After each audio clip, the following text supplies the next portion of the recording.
예, 오늘 말씀 11장 31절부터 12장 1절까지 보면요. 12장 1절을 보면 하나님이 이제 아브라함에게 이르시면서 너의 고향과 친척과 아버지의 집을 떠나 내가 내게 보여줄 땅으로 가라 이렇게 말씀합니다. 예, 너는 그곳 나오라는 거죠.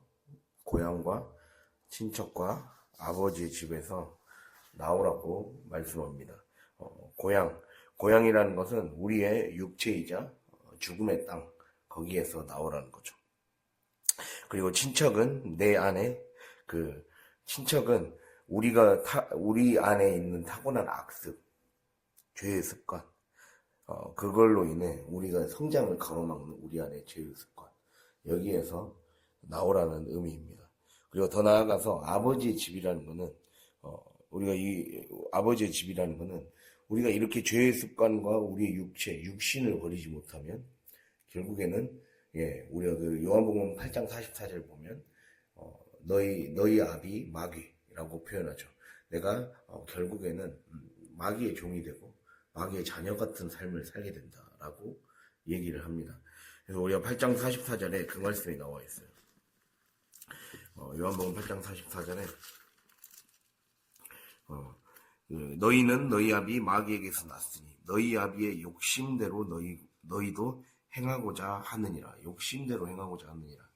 자기 욕심대로 행하고 우리가 육신대로 사는 삶 그리고 우리의 옛사람과 육신대로 사는 삶과 나의 습관을 버리지 못하는 삶 그것은 결국 내가 거짓의 아비 마귀를 따르는 삶이 됨으로써 나로 인해 죄된 또 하나의 사람을 낳게 되는, 출생케 되는 그 불행을 맞이하게 된다라고 말씀하고 있어요. 거기에서 나오라 이렇게 주님께서 이 시간 말씀하고 있습니다.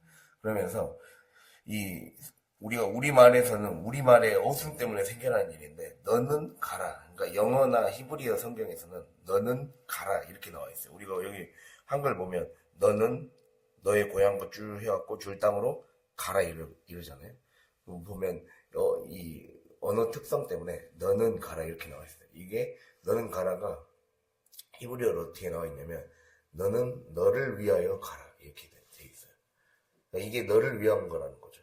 정말 우리가 살고 내가 살고 또 나도 살고 내가 사는 것이 곧 내가 제대로 내 육의 집에서 나오고 그리고 나의 죄된 습관의 집에서 나와서 결국에는 내 안에 마귀의 영향력에서 나올 때 결국 나 때문에 가정이 살게 되고 가문이 살게 된다는 것을 말씀하고 있는 거죠. 우리가 이런 것을 봤을 때 사실 데라도 가나안 땅으로 가고자 했다라고 11장 31절에 우리가 볼 수 있어요. 그러니까 어떻게 해서 결국 데라는 주저앉게 되었는가? 우리가 이거를 한번 살펴봐야 돼요. 데라는 제가 이제 말씀을 준비하면서 데라는 일종의 영적인 영혼의 어떤 신경마비 환자구나. 이거를 깨닫게 되었습니다. 한번 이 말씀을 풀어보겠습니다. 영혼의 신경마비 환자구나. 먼저는 가나안 땅으로 가고자 했다라고 지금 얘기하고 있어요. 가나안 땅으로 가고자 했는데 그 다음에 하란에 이르자 거기에 거류했다 했어요. 거류. 오늘 말씀을 풀어간 핵심은요. 가나안 땅으로 가고자 했다. 첫 번째. 두 번째가 하란 땅에 이르자 하란에 이르러 31절 끝에 하란에 이르러 거기 거류했다. 거류했단 말은 주저앉았다는 의미예요. 그리고 세 번째 결국 하란에서 죽게 되었다. 이 세 가지의 그 단계에서 우리가 보면 먼저 가나안 땅으로 가고자 했다라는 거예요. 이게 아브라함과의 결정적인 차이점이 아브라함은 하나님의 말씀에 의해 움직였고 데라는 자기 필요에 의해서 가나안을 떠났습니다. 가나안을 향해 가려고 했어요. 그러니까 우리가 이걸 통해 표면적으로 알 수 있는 사실은 결국에는 자기 필요에 의한 자기의 어떤 결핍이나 필요에 의한 신앙생활을 대부분 시작하지만 결국에는 우리의 신앙생활은 나의 필요나 나의 어떤 욕구를 채우기 위한 신앙생활에서 시작할 수는 있습니다. 데라가 그러했듯이 우리도 대부분 그렇게 시작하잖아요. 그러나 결국에는 아브라함 같이 어느 순간 하나님의 말씀이 임할 때가 와요.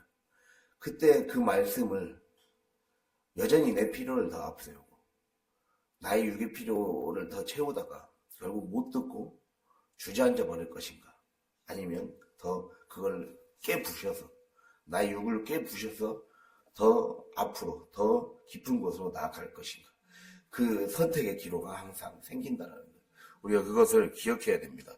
그래서 가나안 땅으로 가고자 했다라는 것은 자기 필요와 조건, 환경에 영향받는 신앙 상태를 지금 상징한다고 볼 수가 있어요. 그러니까 어떤 내적 동기에 의해서 출발했던 간에 또 어떤 조건과 현실에서 시작했던 간에 우리는 대부분 데라와 비슷한 방식으로 하나님을 찾는다는 거예요. 일종의 자기 필요, 또 현실적인 어떤 동기, 감정적인 어떤 체험, 이런 것을 위해, 결핍의 체험, 이걸 위해 하나님을 찾는다는 거죠. 교회를 찾아오고. 그게 인간의 보편적인 모습입니다. 그런데 데라는 특별히 첫째 아들 하란이 죽은 후에 아들의 흔적과 채취, 그게 얼마나 그 우르 땅에서 머물러 있었겠습니까? 흔적과 채취가 머물러 있고 그에게 일정 정도 이상을 의지하며 살았을 것입니다. 예. 아들 하란도 늦은 나이에 얻은 아들이나 다름없었어요. 아브라함은 100세 때 낳았다면 그보다는 빨리 낳았지만 70세 때 아들을 낳았단 말이에요. 예. 하란은 70세부터 아들들을 낳기 시작했어요. 그러니까 어떻게 보면 이 하란도 늦은 나이에 출산을 했고 늦은 나이에 출산을 했기 때문에 그 자식을 향한 그 사랑과 그 마음이 남달랐겠죠. 그러나 죽고 말았잖아요. 그러면서 이 일정 정도, 아니 그 이상을 의지하면서 함께 해온 그 흔적들과 냄새들, 재치들이 남아있을 거예요. 그러다 보니까 그 고통을 극복하기 위해, 또는 어떤 그걸로 인해 생겨난 아들이 갑자기 떠남으로 인해 자기 모든 걸 쏟아부었다, 자식을 상실함으로 인한 결핍, 이걸 채워보기 위해 결국 구원자를 찾으러 갔다라는 거예요. 우리가 대부분 이렇게 생각합니다. 고통을 극복해보기 위해, 결핍을 채워보기 위해, 또는 문제를 해결하기 위해, 내 가난의 문제를 어떻게 조금이라도 낫게 해보고 싶어서 구원자를 찾아간다라는 거예요. 이게 가고자 하더니, 이 말 속에 들어있어요. 가나안으로 가고자 하더니. 근데 막히는 지점이 바로 어디서, 우리 신앙이 막히는 지점이, 신앙의 그 성숙을 가로막는 지점이 바로 가고자 하더니 있어요. 자기가 가고자 할 때 결국 어느 순간에서는 가로막히게 된다는 거예요.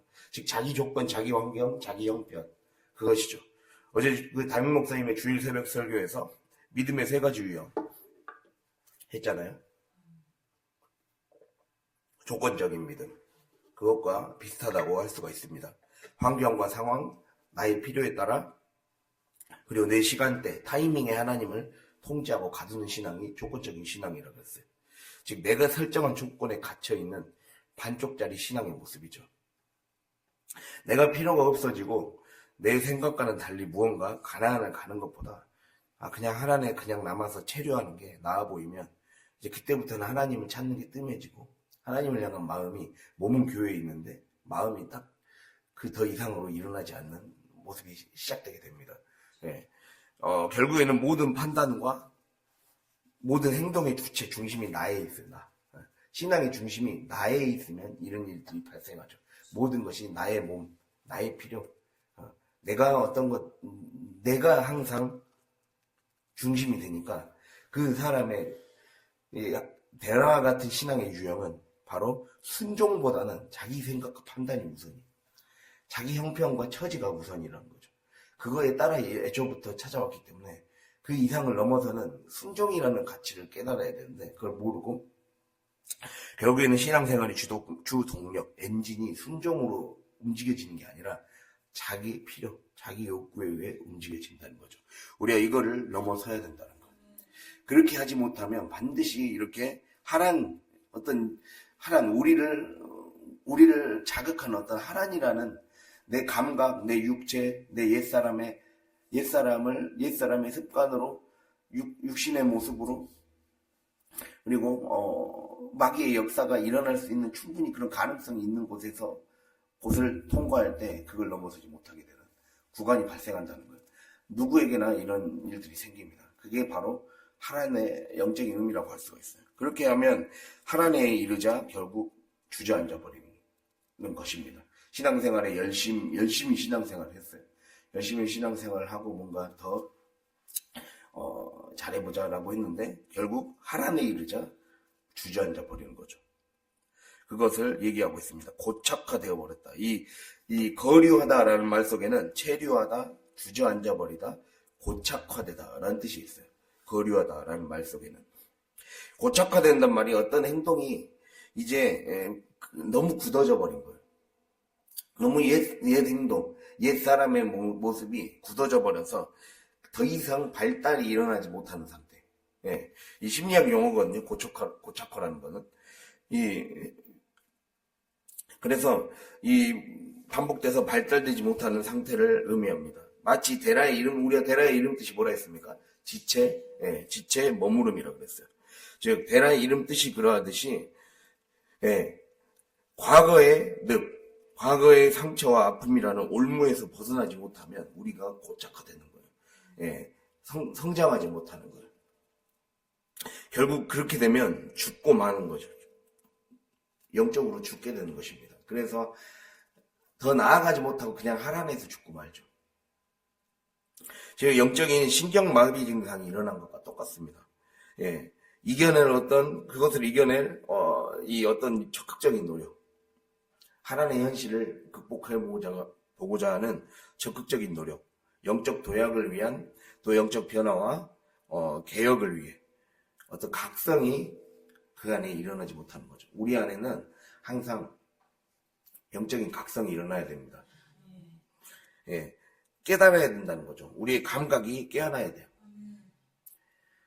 감각이 깨어나고, 그러니까 우리 안에 각성이라는 거는 깨달아 안다는 것이거든요. 깨달아 안다는 거는 우리가 깨어나는 거예요. 내 감각이 깨어나는 것이 깨닫는 거예요. 영적 감각이 깨어나는 거. 그래서 내 마비된 영혼의 신경계를 제한시키려는 피 흘리기까지의 투쟁을 해야 돼요. 그러니까 우리 하나님을 향해 더 깊이 나아가서 이 가나안 땅을 향해, 축복의 땅을 향해 가는 여정 중에 반드시 하란을 마주하게 된다는 거예요. 하란이라는 땅을 마주하게 돼요. 그때 그러니까 나를 직면시키게 하는 자기 직면의 시간들이 온다는 거예요. 이걸 반드시 해결하고 반드시 찌꺼기를 처리하고 가야 될 시간들이 와야 되는데 그걸 보고 주저앉아 버리면 거기에서 완전히 고착화되어 버리면 결국에는 영적인 신경마비 환자가 되는 거예요. 이걸 조심해야 됩니다. 그래서 우리가 언제든지 마비될 수 있는 영혼의 이 신경계 이거를 재활시키려는 이 투쟁이 있어야 돼요. 피 흘리기까지 투쟁. 이거를 주님이 오늘 우리에게 말씀하고 있다라는 거예요. 그래서 그런 의미에서 이 하란이라는 이름은 우리에게 이렇게 메시지를 전달해 주고 있는 거예요. 데라가 하란에 주저앉은 것은 바로 아들을 잃은 슬픔이라고 그랬어요. 과거의 결핍, 과거에 내가 이뤄내지 못한 상실, 부족함에 대한 공허함 이런 감정들이 투영된 곳이죠. 그 투영된 장소에 자신의 시공간이 마치 저당 잡혀 있는 거예요. 마치 물건이 압류가 되어서 재산이 나라에 의해서 저당 잡히고 압류당하죠. 그런 것이 압류딱지가 내몰린 것처럼 내 힘으로 해결을 못한 과거에 우리의 생각과 감정이 압류딱지가 딱 붙여져 있는 거예요. 내 마음대로 어떻게 할 수 없는 상태가 되는 거예요. 몸은 내가 몸인데 항상 과거에 그리고 나의 옛사람에 너무 갇혀 있는 거예요. 왜 우리가 옛사람의 모습을 벗어나야 됩니까? 그것이 우리의 영적 자유를 가져오지 못하기 때문이에요, 여러분. 내가 영적인 그것 때문에 묶이는 거예요. 그것 때문에 내가 미래로 못 나가는 거예요. 몸은 그리고 시간은 계속 미래로 흘러가는데 나의 영혼의 나이는 계속 어린아이의 수준에 머물러 있는 거죠. 영의 나이가 늘 어린아이의 수준에 머물러 있다 보니까 그 생각이 거기에 묶여 있는 거예요. 어린아이의 생각이 묶여 있고, 육신으로 살았을 때의 그 생각, 그 감정, 그때 형성된 정서에 머물러 있으니까 하나님이 주고자 하시는 축복에 걸맞는, 우리가 이 신앙이 세 가지 유형에서 이 체험적인 신앙 할 때 우리의 그릇이 그것에 맞는 그릇, 그것에 걸맞는 어떤 행동 양식, 언행 심사, 이게 어떻게 보면 세팅이 돼 있어야 돼요. 예, 비가 오게 해달라고 기도하자고 그렇게 했으면 그것에 맞는 우산이 준비되듯이 우리의 그릇도 그렇게 세팅이 돼야 돼요. 우리의 신앙이 성숙하려면 그거에 걸맞는 내가 어떤 식으로 살아야 축복을 받을 수 있는 영적인 생각, 영적인 사고방식, 영적인 습관이 형성될 수 있을까? 이걸 생각하고 그것에 맞게 늘 내 자신을 바꿔가는 거예요. 하나님 그 그릇을 쓰시는 거죠. 요즘 영화 중에 왕과 사는 남자라고 지금 1200만 원이 넘은 영화가 있어요. 그게 이제 조선시대 일찍 죽은 단종 왕을 배경으로 한 영화란 말이에요. 근데 그 단종 역할을 한 사람이 어떻게 준비를 했는지를 보여주는데, 근데 단종 역할이니까 어린 나이에 죽었으니까, 10대 때 죽었으니까, 이게 얼마나 그 마음의 상실감이나 모든 걸 자포자기하고 싶은 심정이 딱 그 안에 들어있지 않았겠습니까? 자기 마음대로 어떻게 할 수가 없으니까. 그러니까 그걸 표현하려고 원래 살이 좀 통통한 애를 캐스팅했는데, 일부러 뭔가 딱 이 극률한 마음이 들게 하는 그걸 연출하기 위해 15kg을 뺐는데, 어떻게 뺐느냐, 하루에 늘 사과를 먹고, 또 목소리가 너무 윤기가 흐르고 그러면 그것도 또 불쌍해 보이지가 않잖아요. 물도 적게 먹었다는 거예요. 물도 일부러 적게 먹어서 몸을 그런 식으로 만들었다는 거예요. 그러니까 사과도 한 개씩만 먹었다는 거예요. 그렇게 해갖고 15kg을 뺐다는 거예요. 그러니까 그걸 보면서 뭡니까? 단종이라는 역할을 수행하기에 그에 맞는 몸을 만든 거잖아요. 그러니까 우리가 여기에 도전을 받아야 돼요. 하나님의 사람이 되려면 영적인 몸을 세팅해야 된다는 거예요. 영적인 생각과 마음이 딱 거기에 맞춰져 있어야 돼요. 그래야 하나님이 그거에 맞는 배역, 너는 이 축복을 받을 수 있는 배역을 충분히 할 수 있는 역량이 이제 되는구나. 우리의 어떤 직분, 우리의 하고 있는 일, 우리의 하고 있는 역할, 우리에게 주어진 삶의 자리를 통해서 축복을 주시고, 은혜를 주시고, 그걸 통해서 우리를 더 30배, 60배, 100배로 키우시는데, 내가 그것에 맞는 역할 준비가 안 돼 있으면, 배역 준비가 안 돼 있으면, 결국에는 할 수가 없잖아요. 그러니까 근데 문제는 우리의 생각과 감정, 이런 것들이, 습관들이 옛것에 저당 잡혀 있다는 거예요. 거기에서 나오지를 못하는 거예요. 그게 데라의 모습이라고 할 수가 있습니다. 우리도 모르게 데라와 같이 우리의 심층적인 내면에 정서와 습관이 고착화되어 있는 거예요. 이걸 빼내야 돼요. 이걸 빼내고 영적인 역할들을 잘 할 수 있는 그 연습을 항상 해야 된다는 거예요. 그것을 주님이 우리에게 말씀하고 있습니다. 그리고 이렇게 저당 잡혀버리면 하나님의 동굴에 완전히 갇혀버리는 거죠. 그래서 옛날에 초대교회 교부들은 하란이라는 동굴에 갇힌 자다. 우리는 하란의 동굴에 갇히면 안 된다. 이렇게 표현했어요. 예, 하란의 동굴에 갇혔던 자가 되면 안 됩니다. 즉, 자기 육신, 자기 감각, 자기 옛사람의 그 동굴에 갇혀있지 말라는 거예요. 거기에서 나오라고 한 거예요. 사실 그 가문 전체에게 하나님이 처음부터 원하셨던 메시지였어요. 근데 데라는 그냥 지체해버린 거예요. 거기 머물러버린 거예요. 그 상실감으로 인한 트라우마를 넘어서지 못한 거예요. 아버지의 내면, 감정, 이 아버지 데라의 내면과 감정과 생각하는 사고방식, 손짓, 언행, 습관, 이것이 집착적이고 병적으로 뿌리박혀 형성되었겠죠. 그게 집안의 공기를 형성하지 않았겠습니까? 그게 어떻게 보면 살해의 불임으로 나타난 거예요. 예. 살해의 불임이 왜 나타났겠는가? 데라가 뿜어내는 죽음의 공기 때문에. 예. 자기가 옛사람을 벗어내지 못하니까 결국 그 공기를 먹고 자라는 거예요. 집안의 공기를 먹고 자식이 자라게 되어 있습니다. 자녀들이 자라게 되어 있고 가문이 영향을 받게 되어 있어요. 예, 그래서 그런 이 가정 안에, 가문 안에 하나님의 오염되고 탁한 공기를 만들어버린 거죠. 데려가. 예, 자기가 원든 원치 않든 누구든지 남은 자식이라도 잘 되길 원했을 건데 그 마음이 거기에 너무 사로잡혀 있으면 오히려 영향을 받잖아요. 남은 자식들이 영향을 받잖아요. 그것을 더 이상 거기에 머무르면 완전히 죽음의 환경이기 때문에 거기에서 벗어나라. 네. 그래서 어떻게 보면 불임은 지난주 설교할 때, 토요일날 설교할 때 불임임으로 자식이 없었다라 했을 때 불임은 뿌리째 뽑히다 라는 뜻이라 했어요. 뿌리째 뽑히다. 즉 하나님이 일부러 뿌리째 뽑게 하시는 거예요. 그곳에 계속 그 오염된 땅에 거기에서 심겨질 수가 없기 때문에 아예 그냥 뿌리째 뽑아서 하나님이 지시하신 곳으로 탈출한 거죠. 이 일종의 영적인 출애굽을 시키려고 하나님이 불임을 하게 하신 거예요. 그러니까 하나님이 그냥 하시는 게 없어요. 하나님은 우리의 눈은 우리의 시각에 갇혀 있으면 늘 죽음의 환경만 보이고 죽음의 공기만 보이고 그 탁한 오염된 땅만 보이는 거죠.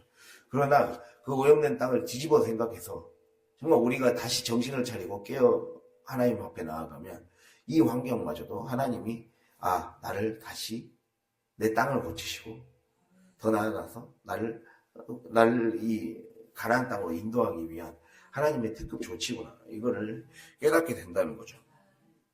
그래서 우리가 이걸 생각해야 됩니다. 영은 공기와 똑같아요. 예. 우리 영을 뜻하는 히브리어 단어가 루아흐라 그럽니다. 루아흐.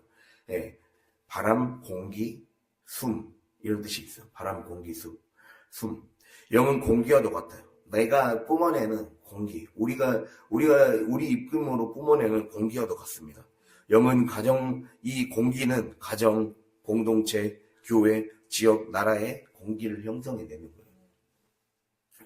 그래서 늘 성령의 호흡을 받아야 돼요. 우리가 영의 호흡을 받아야 돼요. 그래서 영의 공기를 성령의 공기를 내뿜어내야 되는 거죠. 그래서 이렇게 지금의 나의 모습이 우리가 아까 말씀드렸듯이 내가 육신의 육신과 감각의 동굴에 갇혀 있으면 하나님이라는 동굴에 갇혀 있으면 우리의 삶이 결국에는 생각과 감정이 자꾸 옛것에 저당 잡힘으로 인해 이것이 쌓이면 결국 오염된 공기를 만들어내고 오염되고 위독한 공기를 만들어내서 탁한 집안이 되는 거죠. 그러한 집안을 이제는 우리가 만들지 않아야 되지 않겠습니까? 그래서 어떻게 보면 먼저 믿게 하셨고 우리가 정말 완전히 가문 안에 남아있는 그 오염된 공기를 다 빼내는 하나님은 우리의 그런 사람들로 완전히 필터링 시키는 사람들로 우리를 부르셨구나.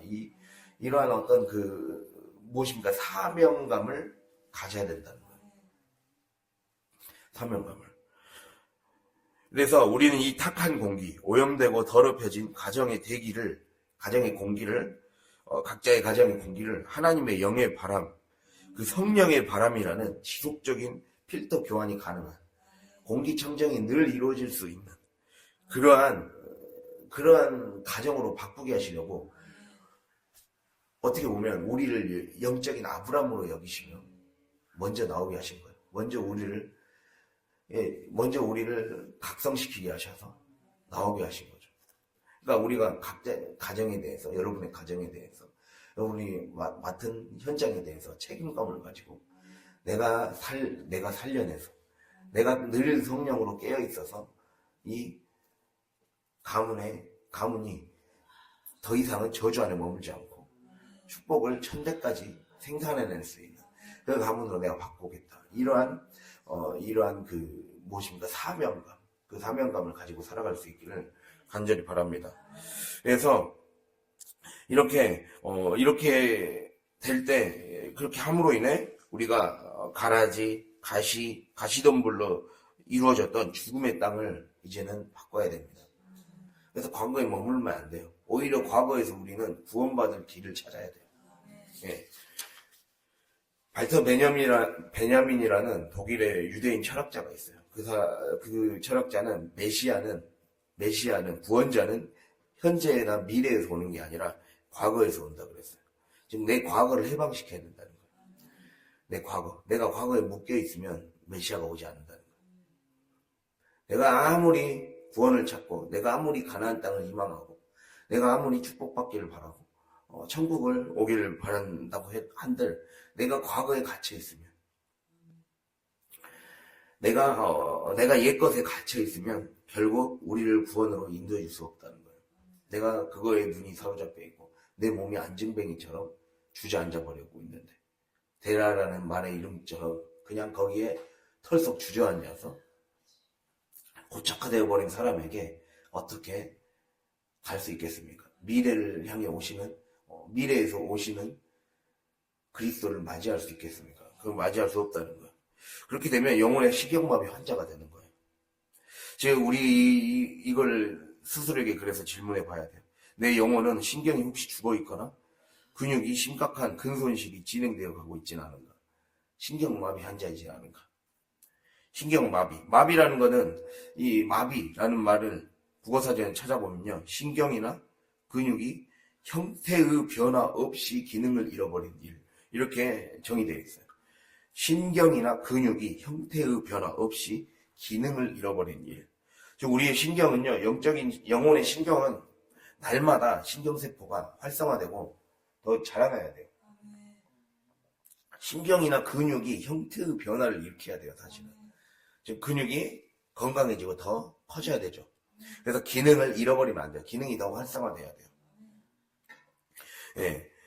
그래서 이걸 하나하나 뜯어보면요, 신경이나 근육이 형태의 변화가 없다고 그랬어요. 형태의 변화가 없으면 기능을 상실하게 돼요. 지금 마비의 무서움은요, 우리가 이 신경마비 환자들의 무서움은, 겉모습은 그냥 겉으로만 보면 멀쩡해 보이는 사람들이 있다는 거예요. 그게 신경마비의 특징이죠. 마치 그런 것과 똑같아요. 우리의 겉모습은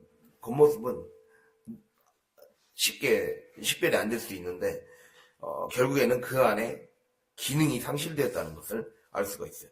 근육의 퇴화가 일어나는 거죠. 영적인 근육의 퇴화. 순종으로 근육을 쌓지 않은 거예요. 순종으로 우리 안에 영혼의 근육을 형성시키는 가장 중요한 기초 훈련인 거예요. 그것이 우리 안에 돼야 돼요. 그렇게 되지 않으면 우리의 속사람이 강건해지지 못하는 거죠. 속사람을 강건하게 만드는 체력은 바로 말씀에 하나하나 말씀을 잘 듣고 말씀대로 순종하는 거. 그렇게 가야 우리의 신경과 근육이 큰 손실이 일어나지 않아야, 신경세포가 죽지 않아야 끝까지 지치지 않고 주저앉지 않고 앞을 향해 갈 수가 있는 거죠. 그것이 죽어버리면 기능을 못하는 거잖아요. 예. 그 기능을 우리가 지금까지 영혼의 신경, 영혼의 근육, 이거를 키우는 작업들에 게을렀다는 것을 기억하고, 우리가 이제는 이 영혼의 체력을 키우고 단단한 체격을 만들 수 있는 저 여러분이 될 수 있기를 바랍니다. 그렇게 이 신경세포는 자극이 없으면 죽고 근육은 쓰지 않으면 마르잖아요.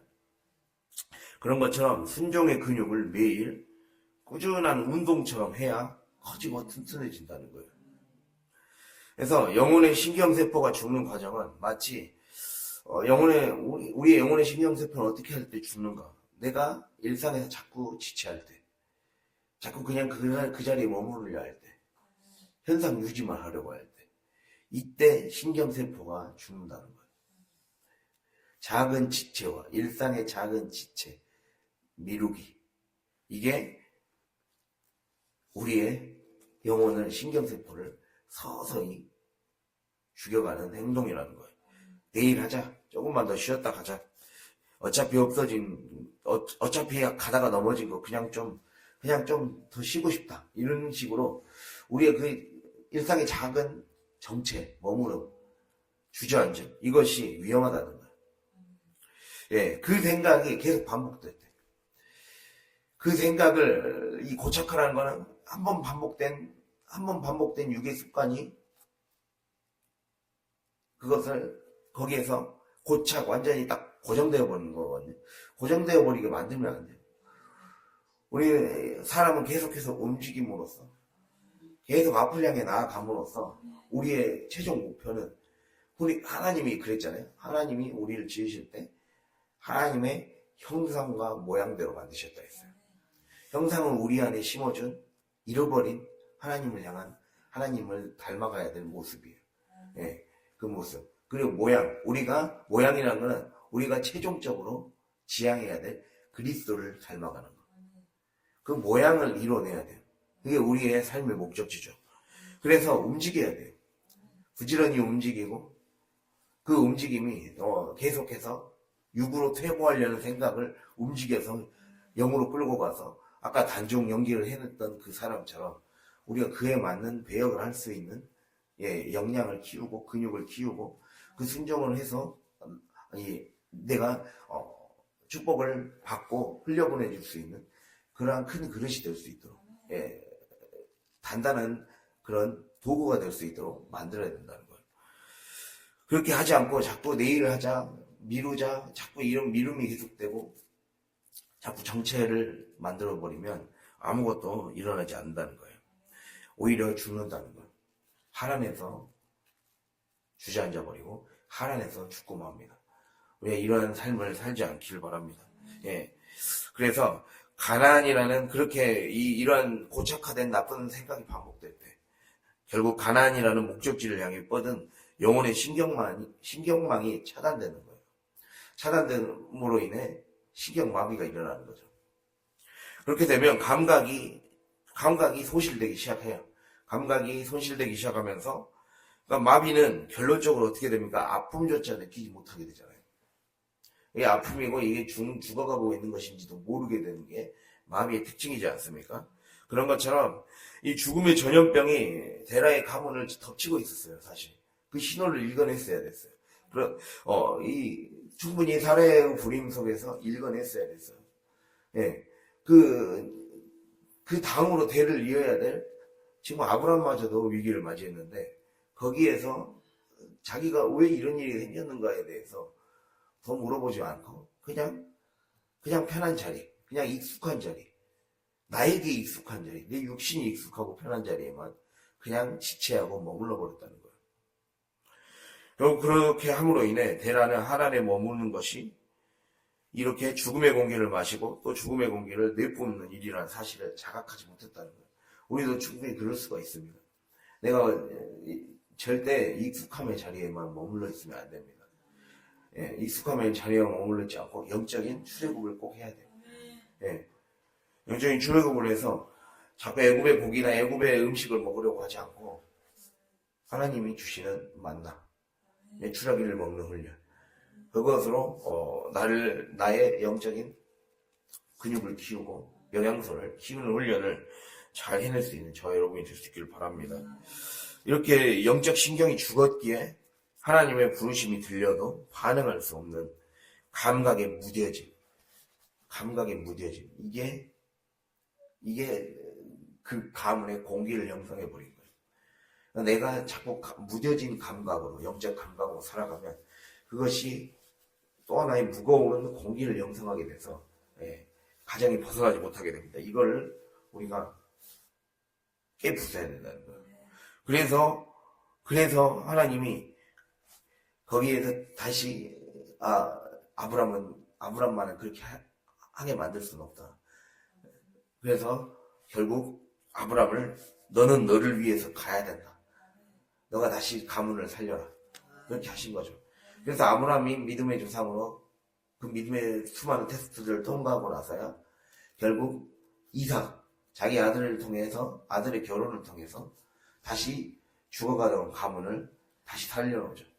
말씀드렸잖아요. 이삭의 아내도 다시 그 아브라함의 동생이었던 나홀의 집안에서 데려왔고 야곱의 아내도 그 집안에서 데려왔어요.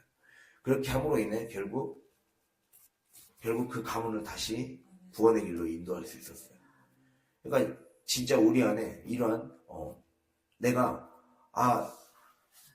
하나님이 죽음의 공기, 영적인 신경마비의 그 공기가 흐르고 있는 우리 각자의 가정과 우리가 속한 공동체, 우리가 속한 어떤 집단, 거기에 대해서의 그 죽은 공기를 다시 성령의 공기를 주입시켜주기 위해, 그래서 살리기 위해, 가문을 살리고, 그래서 더 이 천대까지 복을 받는 가문이 되게 하기 위해 하나님이 우리를 먼저 부르신 거예요. 이걸 생각하면서 이제 우리가 이런 어떤 책임감을 가지고 최선을 다해서 아브람과 같은 순종의 길을 걸을 수 있는 저와 여러분이 될 수 있길 바랍니다. 예, 우리 오늘 이 말씀을 새기면서 하나님이 우리에게 하시는 이 말씀이, 우리에게 저를 통해 전달하게 하시는 이 말씀이, 우리는 더 이상 영혼의 신경마비 상태에 머물지 말고, 예, 하나님이 우리의 삶에 계속해서 여러 가지 사인으로, 사건으로, 전기 충격 같은, 신경마비 치료는 전기 충격 같은 걸로 치료하잖아요. 전기 자극 같은 걸로. 우리의 삶에 자극을 주고 계시는 거예요. 그렇게 살지 말고, 신경마비 상태이다. 빨리 다시 제어를 훈련해라. 그렇게 해서 영적인 근육을 다시 키워라.